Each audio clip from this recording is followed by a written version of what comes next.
Today is the 21st of October 2025. The day before yesterday, I mainly spoke about the characteristic of wisdom. I explained that wisdom has the nature of illumination. It sheds light on what was previously obscure by ignorance.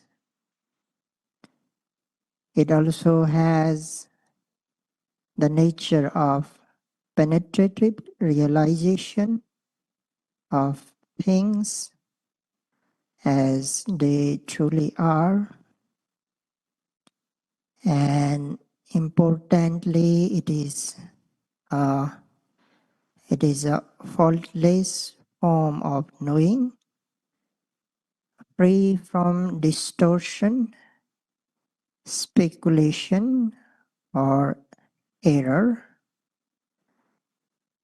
I also explained that as meditators progress, they first come to experience the individual characteristics of psychophysical phenomena, nama rupa, such as hardness, tension, warmth, craving, clinging, ferocity, and so on. From there, they begin to witness the conditional characteristics, how these phenomena arise due to causes and conditions, persist briefly and then pass away. Eventually, they come to directly realize the common or universal characteristics, impermanence, unsatisfactoriness, and non-self.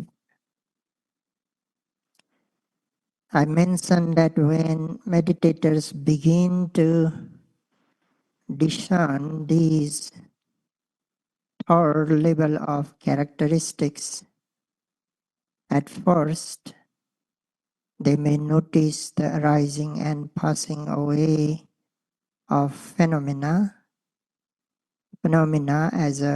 at a slower pace and in fewer instances, but as they progressing continue progressing, the process becomes faster and more numerous, with rising and vanishing of mental and physical phenomena happening with great clarity and frequency. So at this stage, the spiritual faculties, effort, mindfulness, concentration, and even faith become much stronger and more stable. The mind becomes bright, energized, and steady. Meditators may also begin to experience the special qualities of refined mental states, such as piti, rapture.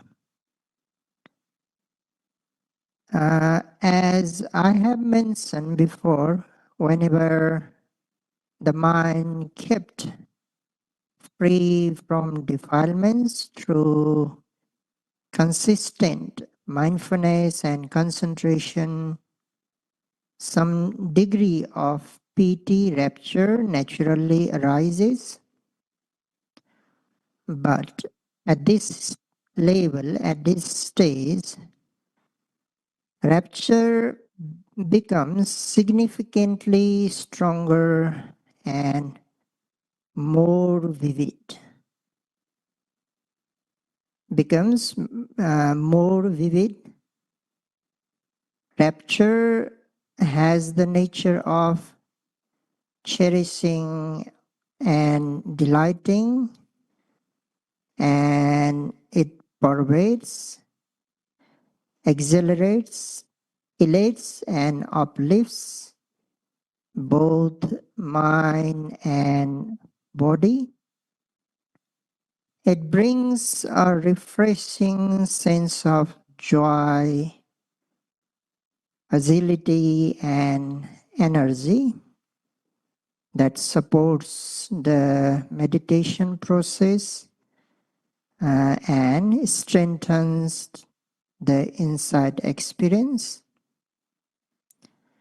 At this stage of practice, meditators may experience various levels of rapture, each with its own intensity and characteristics. These experiences arise naturally as the results of penetrative mindfulness, sustained concentration, and the mind's freedom from defilements. The different types of rapture include minor rapture. This may manifest as goosebumps or slight tingling sensation on the skin, brief but noticeable. Momentary rapture, which arises suddenly and briefly like a flash and may come on and off during meditation. Overwhelming rapture, this kind of rapture breaks over the body like waves on the seashore, filling the body with sudden intensity. Uplifting rapture,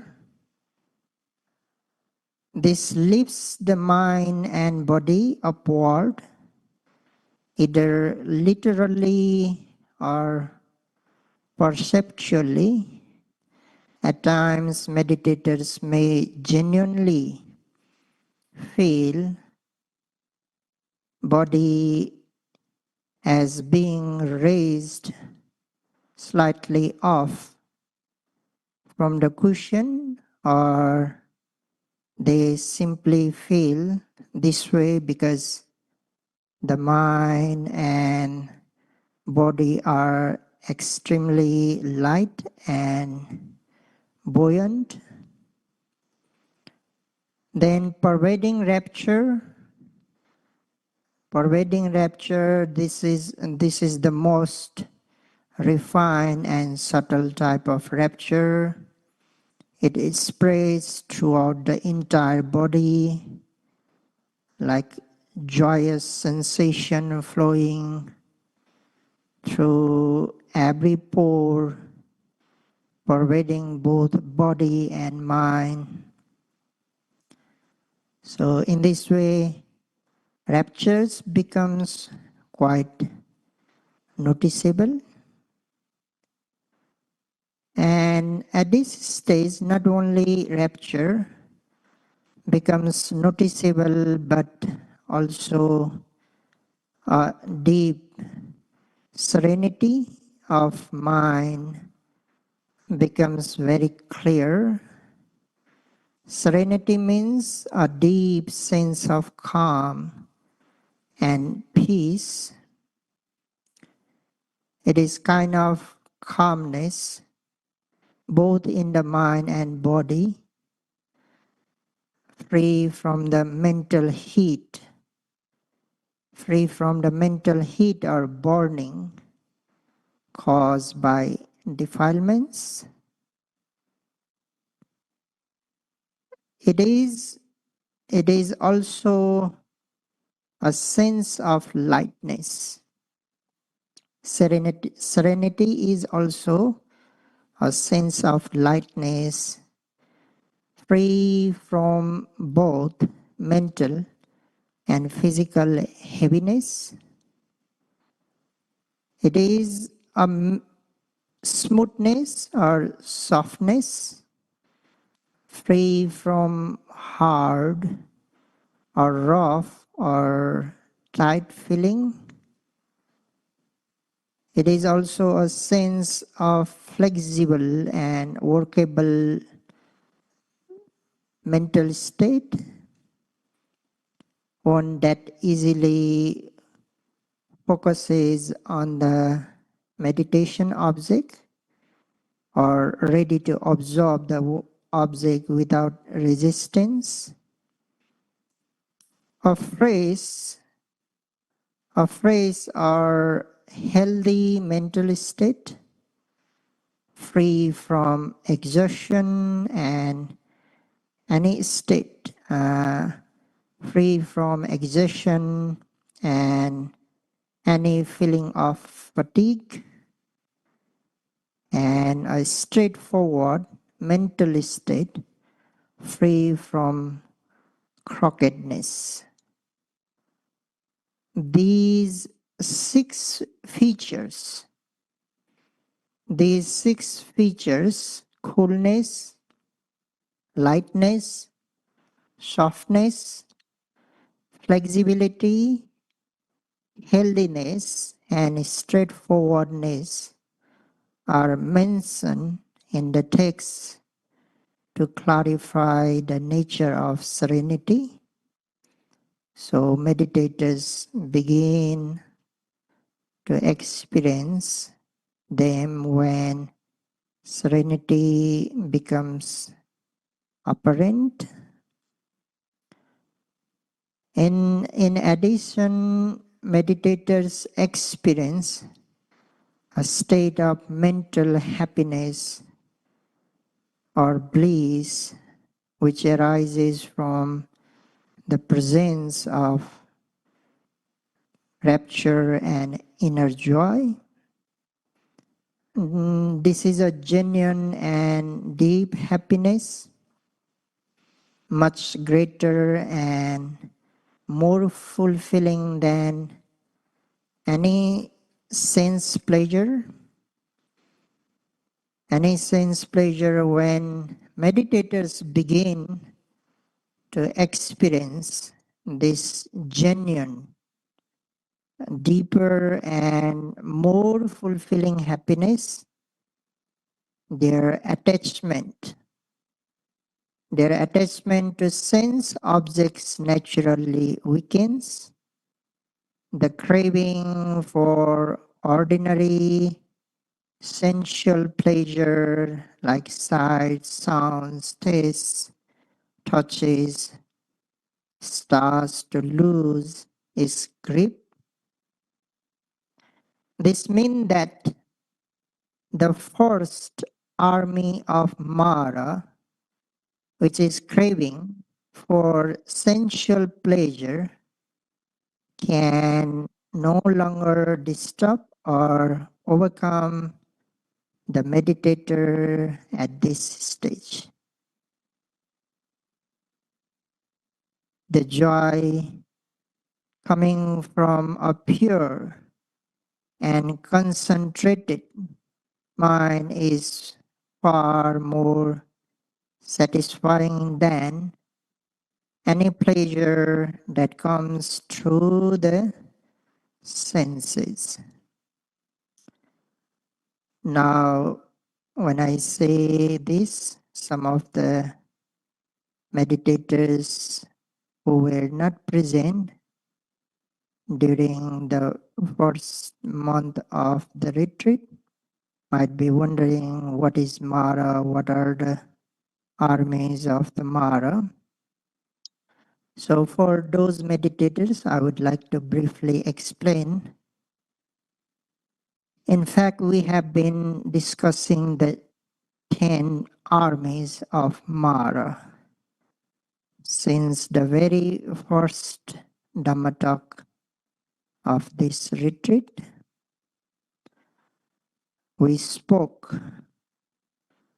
of meditation practice as being like a battle, not an external war, but an inner struggle between the wholesome and the unwholesome, between wisdom and ignorance, between mindfulness and mental defilements.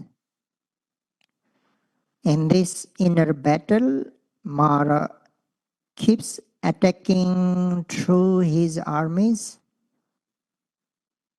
The word Mara literally mean the killer because it refers to the mental defilements that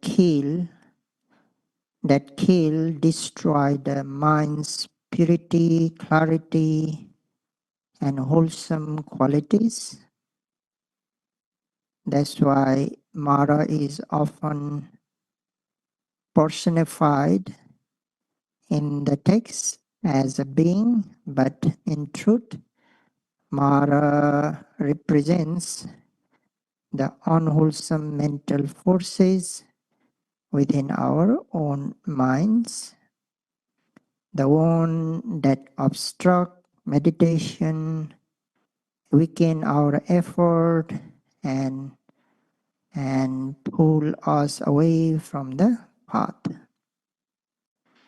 And Mara, the killer, is said to have 10 armies, 10 types of inner obstacles that attack meditators and try to stop their progress.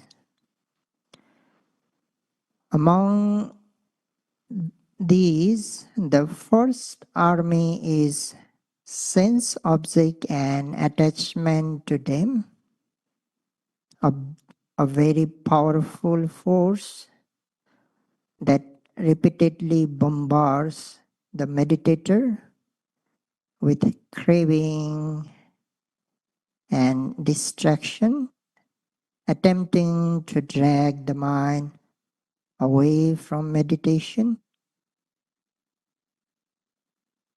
So, when meditators begin to experience genuine inner happiness, the so called fake happiness, the fleeting pleasure of sense contact, no longer have much effect. When mind tests a guaranteed reliable joy rooted in mindfulness, the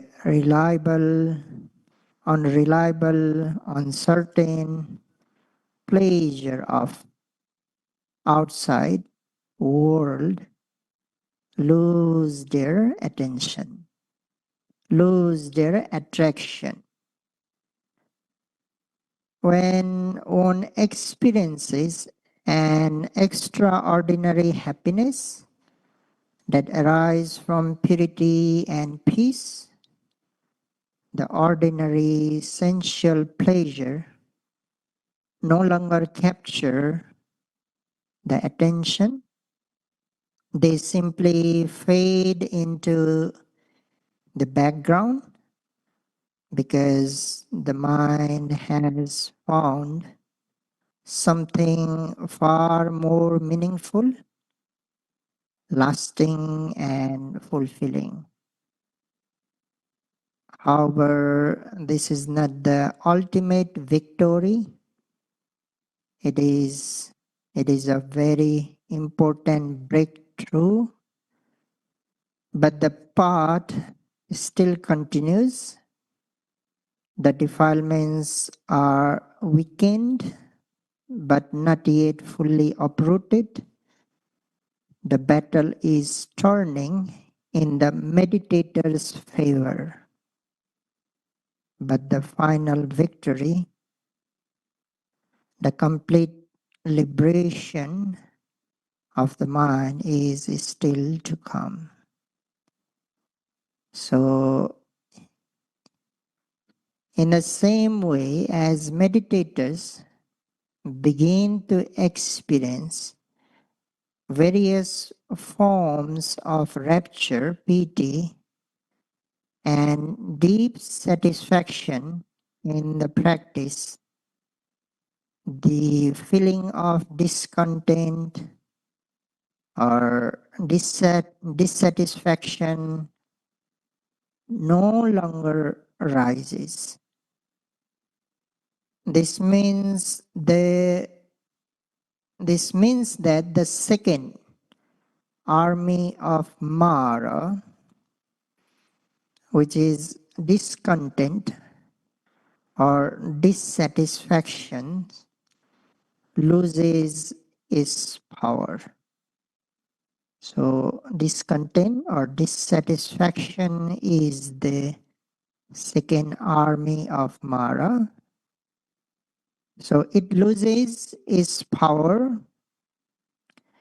before the mind might have been restless, bored, or dissatisfied with the present moment.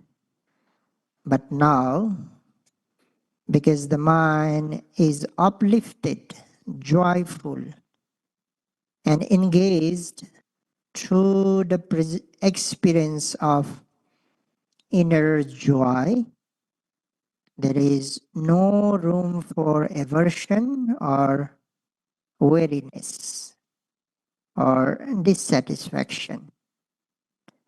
The meditator no longer needs stimulation from the outsides because they are now discovering a natural contentment within.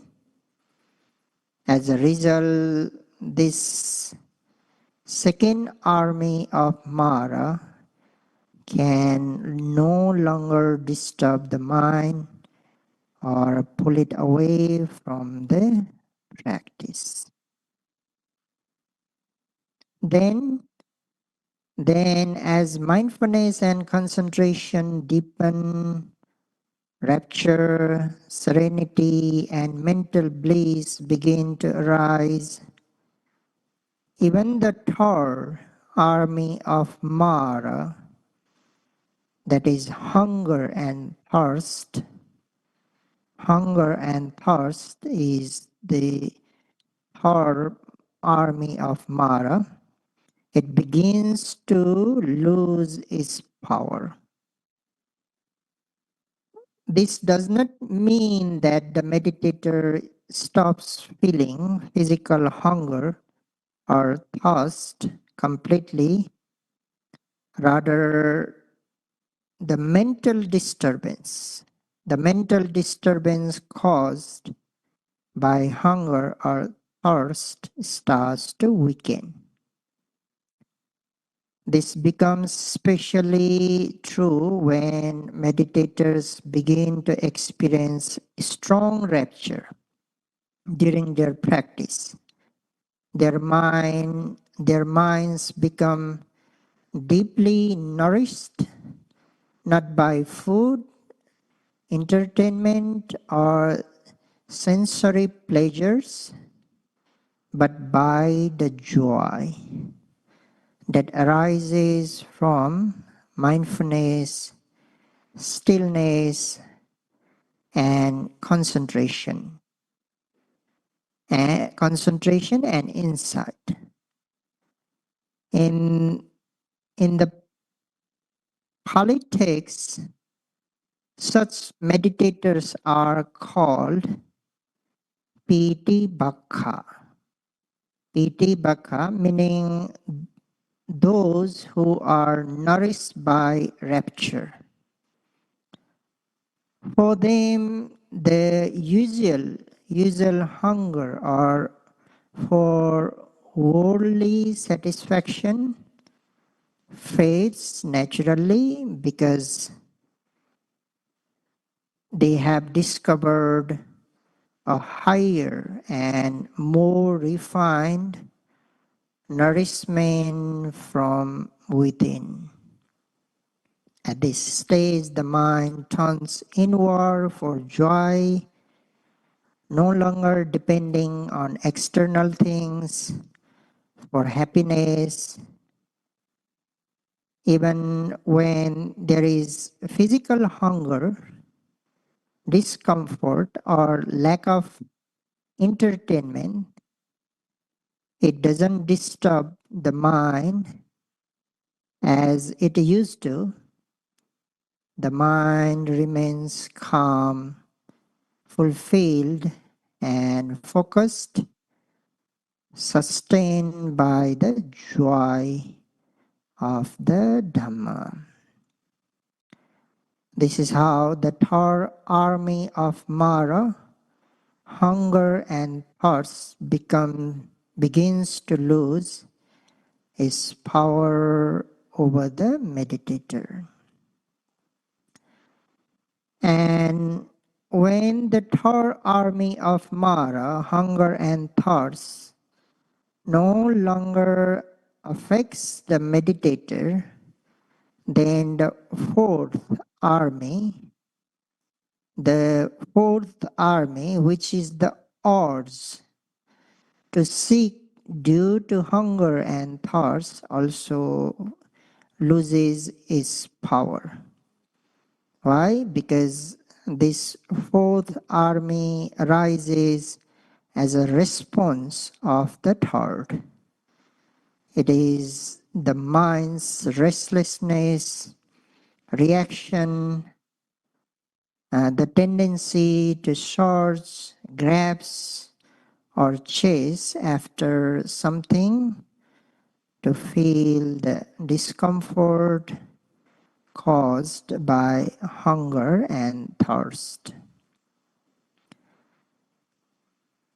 But when a meditator becomes deeply nourished from within through the joy, rapture, and inner stillness, that discomfort is no longer there. And when there is no inner lack, there is no reason for the mind to go seeking. So this fourth army, the seeking, driven by hunger and thirst, fades away as the need behind the seeking disappears. The fifth army of Mara is sloth and torpor.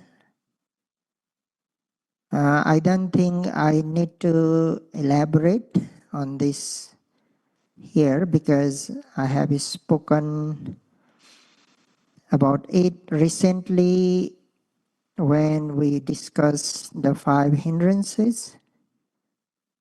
We have seen how sloth and torpor dull the mind, and initial application and effort help overcome it. Now, moving on the sixth army, this is fear. The sixth army is fear. This fear is not necessarily about danger from the outside. Rather, it is an inner fear, the fear of confrontation. The fear of confrontation, the fear of being seen or judged, the fear of meeting with teachers or fellow meditators.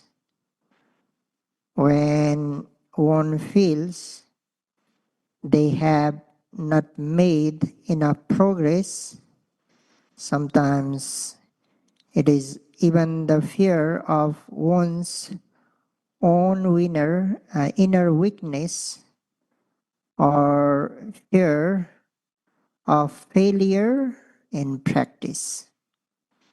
But as meditators begin to progress, as they begin to witness the individual, conditional, and common characteristics of physical and mental phenomena, as they start to experience genuine clarity, rapture, and insight, this fear also begins to subside. Confidence in the Dhamma grows and fear naturally lose its place in the mind. The practitioner no longer avoids situation out of fear because they are now grounded in their own experience. This is sixth army of Mara. The seventh army of Mara is doubt. These two we have already discussed recently while covering the five hindrances. So I won't go into too much detail. Here we have seen that sustained application, consistent, continuous observation of the present moment experience is an important antidote to doubt. It prevents the mind from drifting into speculative thinking or hesitation. However, the most effective tool to overcome doubt is wisdom. The most effective tool to overcome doubt is wisdom. When wisdom begins to arise, wisdom begins to arise through direct experience, when meditators begin to see for themselves the true nature of physical and mental phenomena, doubt naturally falls away. There is no longer a need to wonder, like, is this technique even working? Am I doing it right? Maybe I should try something else. Is the right part, or will this really lead to liberation? Because now there is clarity, be born from direct knowing. With every moment of clear observation, faith grows, and with growing faith, doubt loses its ground. In this way, the As meditation progresses, mindfulness, concentration, wisdom, rapture, serenity, and mental happiness begin to develop and strengthen.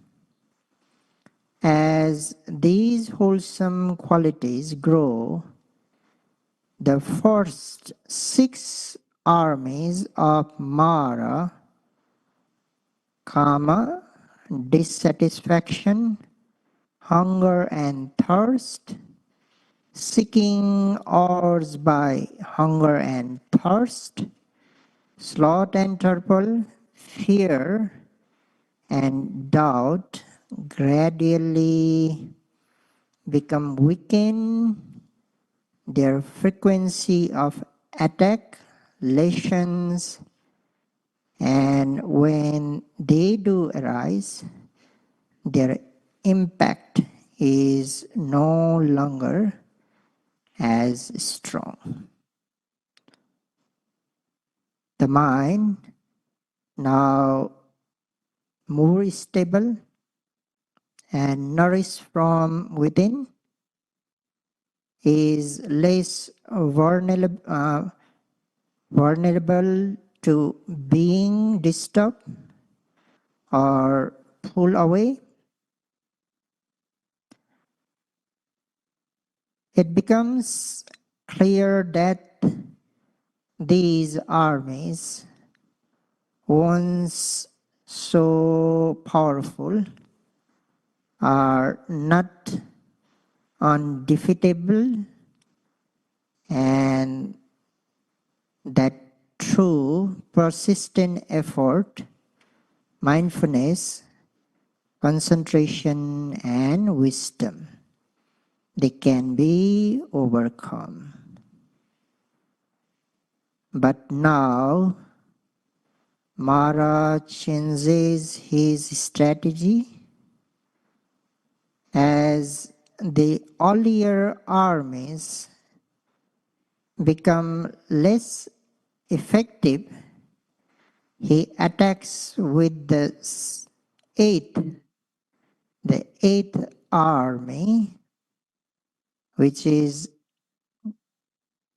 depreciation. In Pali, it is Makha, and the stubbornness, Amba, in Pali. Since these two, depreciation and obduracy, rise from mana, conceit, we first need to understand what mana conceit is. Mana is a mental factor and one of the 10 defilements. It refers to an inflated sense of self, an excessive appreciation of one's own worth, abilities, or virtue. It is the tendency of the mind to compare oneself to others, either seeing oneself as superior, equal, or even inferior, but always with a self-centered reference point. While we commonly associate mana with feeling superior in the Dhamma sense, even thinking I'm equal to them or I am less than them, when rooted in ego, is also considered as mana, because the idea of I, me is still clinging at the center. So This conceit is subtle and persistent, even in advance, even as a advanced meditators, it can hide behind spiritual achievement, leading to pride in progress, resistance to instruction, or undervaluing others.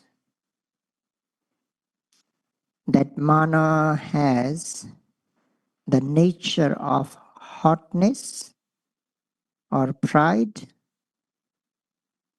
Its function is self exaltation, lifting oneself up internally or externally.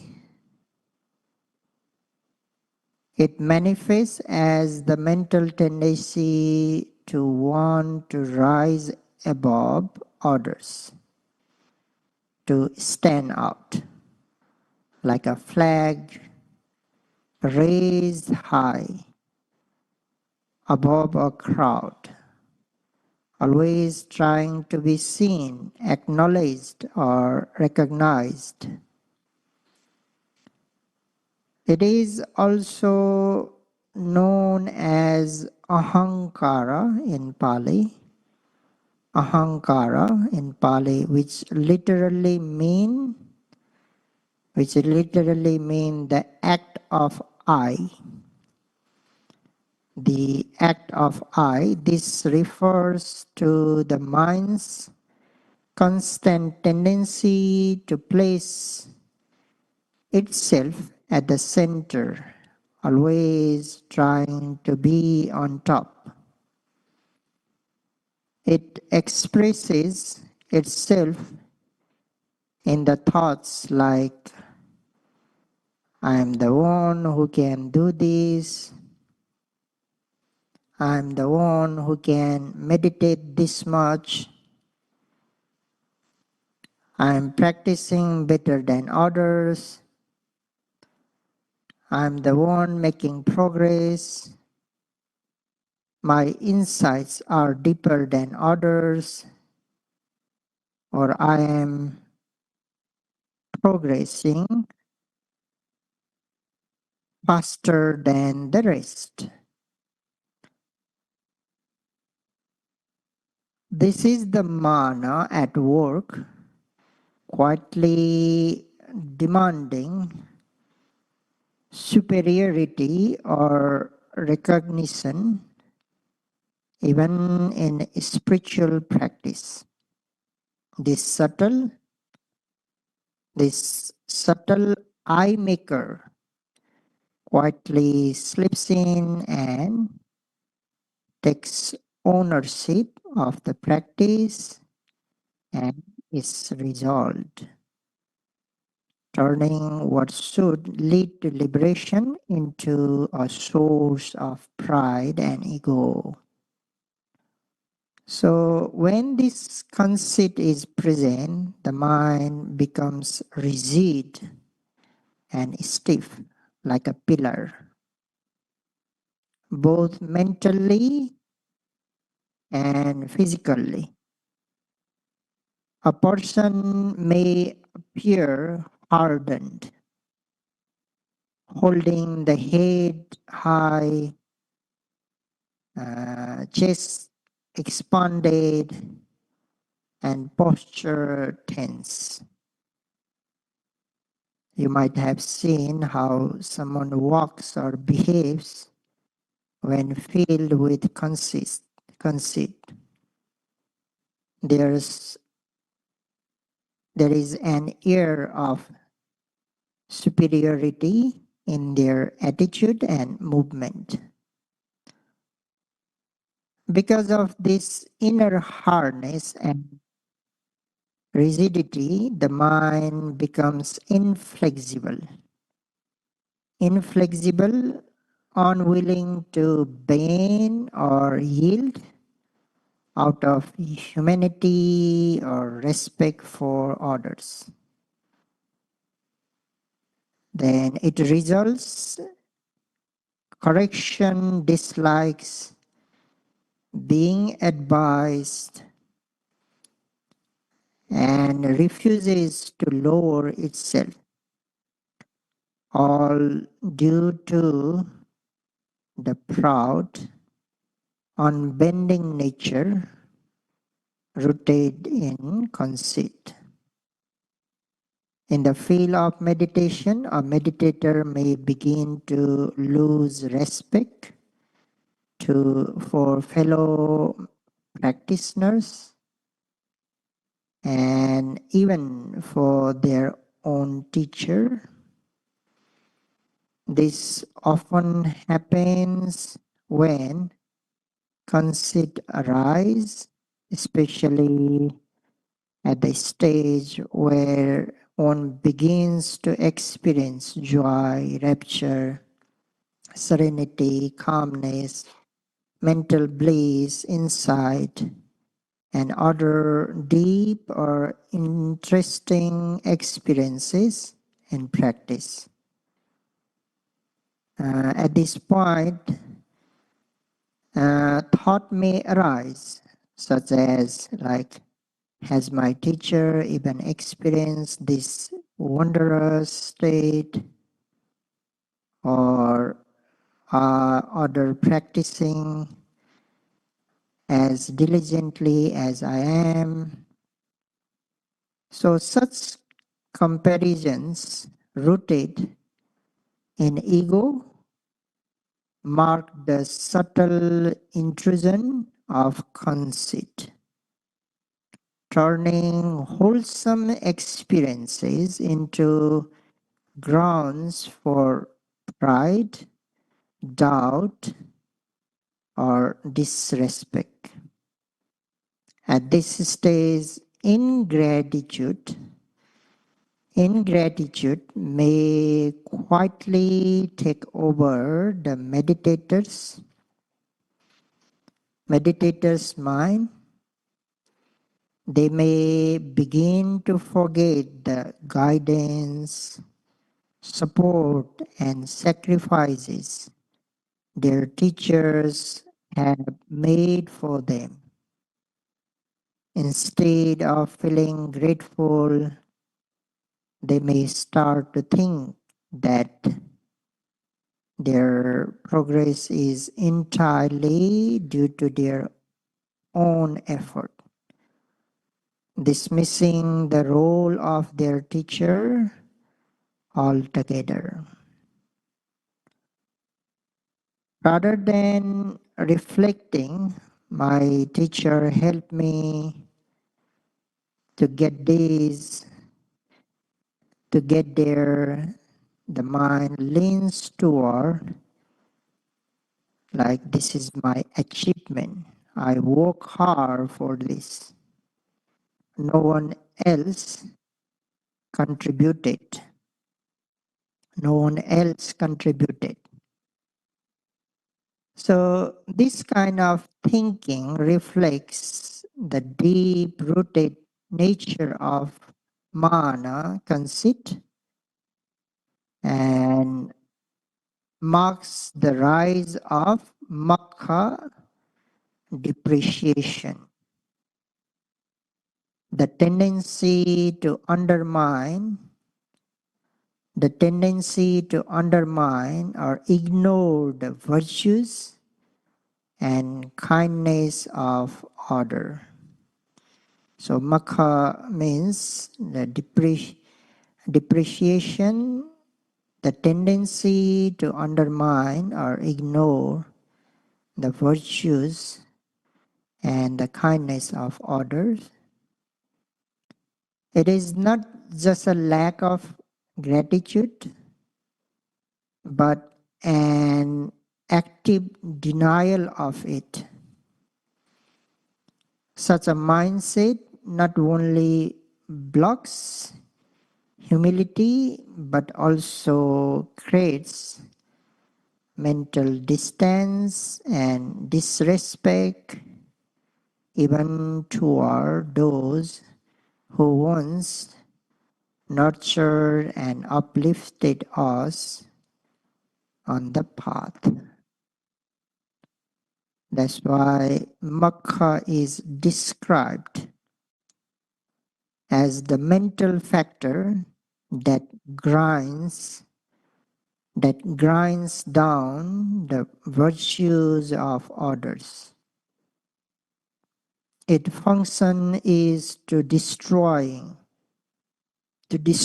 or dismiss the goodness and supports others have given, and it manifests as the tendency to cover up or deny the virtues of others, especially when those virtues become evident or are acknowledged in some way. So when this defilement is present, even if someone mentions or reminds them of how much a teacher or benefactor has done, the mind responds with denial or resistance, say things like, no, they haven't really done anything for me. So this is as the active nature of Makha, not just forgetting gratitude, but rejecting it outright.